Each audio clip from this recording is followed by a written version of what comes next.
Whoa, get that mess out of there. Okay. Hello everyone, and welcome once more to Adamant Ditto. Today we're going to be talking about a list I've comprised of my top 10 favorite games for the Nintendo Gamecube video game system. To kick things off, number 10 on my list, Tales of Symphonia. Tales of Symphonia, the fifth game in the Tales of series by Namco, takes place long before Tales of Fantasia. The game sold 118,000 copies during its first 2 weeks of sales in the US, and went on to sell over 1.4 million copies worldwide. The game begins in the world of Sylvarant, a land that is suffering a steady loss of mana, the energy source that is needed both for magic and to support life itself. As crops begin to wither and hardship sets in, the people turn their hopes to the Chosen, a servant and messiah of the goddess Martel, who can reverse the ills of the world by completing the journey of world regeneration.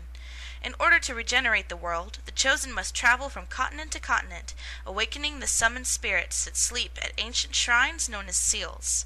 With every seal released, the Chosen comes closer and closer to becoming an angel. Once the Chosen fully transforms into an angel, the world will be regenerated. Like previous games in the Tales series, Tales of Symphonia uses a version of the linear motion battle system, a real-time battle system. When the party is on the overworld map, they can enter battles by running into monsters visible on the field. During battle, up to 4 players may control one character. Characters not under the control of a player are controlled by AI, and can be set to operate according to specific tactics. Players can determine which techniques or magic spells the character may use during battle. Multiplayer is available with additional controllers only during battles with other players controlling a team member. However, the camera will still follow the first player. I got a good amount of hours of this game, and it's a compelling story. The characters are likable, and it made it a must-have in my collection. Moving on to number 9 in my list, we have Paper Mario: The Thousand-Year Door. The Thousand-Year Door picks up where its predecessor, Paper Mario for the Nintendo 64, leaves off. It borrows many previous elements, including a turn-based battle system with an emphasis on action, as well as the obvious paper-themed universe. For the majority of the game, the player controls Mario, although Bowser and Princess Peach are playable at certain points throughout the game. The plot follows Mario's quest as he tries to retrieve the 7 crystal stars and rescue Peach from the X-Nauts, an alien species introduced in the Thousand-Year Door. In its first week of release in Japan, the Thousand-Year Door was the best-selling game, with approximately 159,000 units sold. With such great reception, I'm sure there are a few Mario fans who don't have this game in their collection. As a die-hard fan of the original Paper Mario game, I do sort of feel that as a sequel, I was expecting just a little bit more. However, the game displays a fun and interactive story, making it a solid RPG as well as another great Mario title. Number 9 on my list is Harvest Moon: A Wonderful Life. Harvest Moon, if you're not familiar with the series, is a farm-based RPG series made by Natsume, which incorporates farming, family, and lifestyle simulation. This is the first Harvest Moon game in which player character not only can have a child after marriage, but can raise the child to adulthood. Each possible wife has a different son, who will always end up looking similar to said wife, and a unique set of interests and talents. However, the player can influence the child's developing personality by taking him places, introducing him to people, and giving him gifts related to various fields. At the end of the game, the now adult son will choose one of 6 possible careers: farmer, rancher, musician, artist, athlete, or scholar. If he becomes a farmer or rancher, he'll take over the family farm, although the child cannot marry. Despite my undying love for this game, there were a few small issues I had, such as noticeable typos and sometimes awkward farming controls. Other than that, this game can easily suck you in with its warm-hearted dialogue and entertaining gameplay. Number 7 on my list is another Mario title that I thoroughly enjoyed: Super Mario Sunshine. The game takes place on the tropical Isle Delfino, where Mario, Toad, Princess Peach, and 5 other Toads are taking a vacation. A villain resembling Mario, known as Shadow Mario, vandalizes the entire island with graffiti, and Mario gets blamed for the mess. Later on, Mario is ordered to clean up Isle Delfino, while saving Princess Peach and Yoshi from Shadow Mario. Mario cleans up the island with a device called FLUDD, F-L-U-D-D, an acronym for Flash Liquidizing Ultra Dowsing Device, invented by Professor E. Gadd.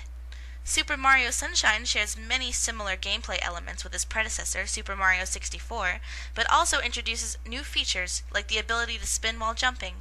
Flood, a water squirting accessory, is another new element in Super Mario Sunshine, which Mario uses to complete his mission.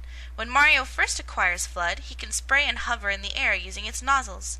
Two other nozzles can be unlocked later in the game to extend Flood's functionality: the rocket nozzle, which blasts Mario high up in the air, and the turbo nozzle, which lets Mario sprint at high speed on land and water, using also to break down special doors. It's really useful. Mario can also ride Yoshi later in the game, who can eat fruit and squirt the juice of that fruit. This juice can also be used to dissolve orange generators acting as obstacles and briefly transform enemies into platforms for Mario to step on. The color of Yoshi and the effect of its juice depends on the type of fruit last eaten. For example, if Yoshi eats a pineapple or a papaya, he'll turn orange. A coconut or a banana will turn pink, and he'll turn purple if he eats a durian or a pepper. Yoshi will disappear if he touches a body of water deep enough to warrant swimming, or if he goes too long without eating a fruit. Another great and solid addition to the Mario series, I often found this game to be hard to put down, and the colorful visuals and fun levels made this game irresistible for any Mario fan. Next on the list, coming in at number 6, another Mario title, Mario Kart Double Dash. The game introduced a number of new gameplay features, most notably the inclusion of 2 riders per kart.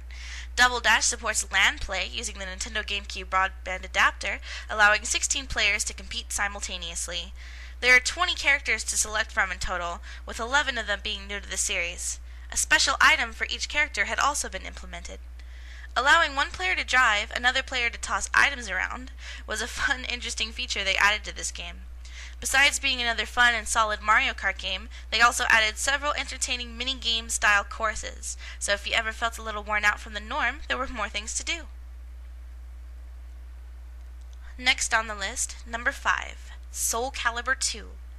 This is the second installment of the Soul Calibur series, an arcade-style fighting game by Namco, with deep storylines and fun and entertaining characters.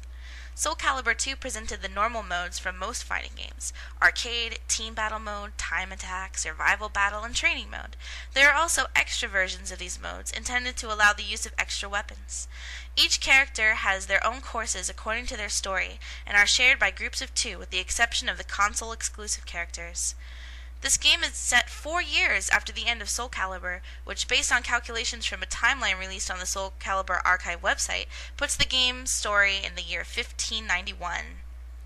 The wave of slaughters that terrorized Europe reached a sudden end.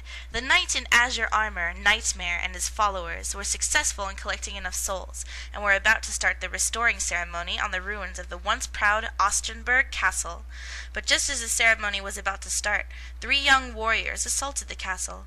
After an intense battle, Nightmare fell, but the evil soul still inside Soul Edge sent the young warriors into a vortex of hellfire and stood to confront them. As a result of Soul Edge's evil aura, its true form was revealed, that of the holy sword Soul Calibur.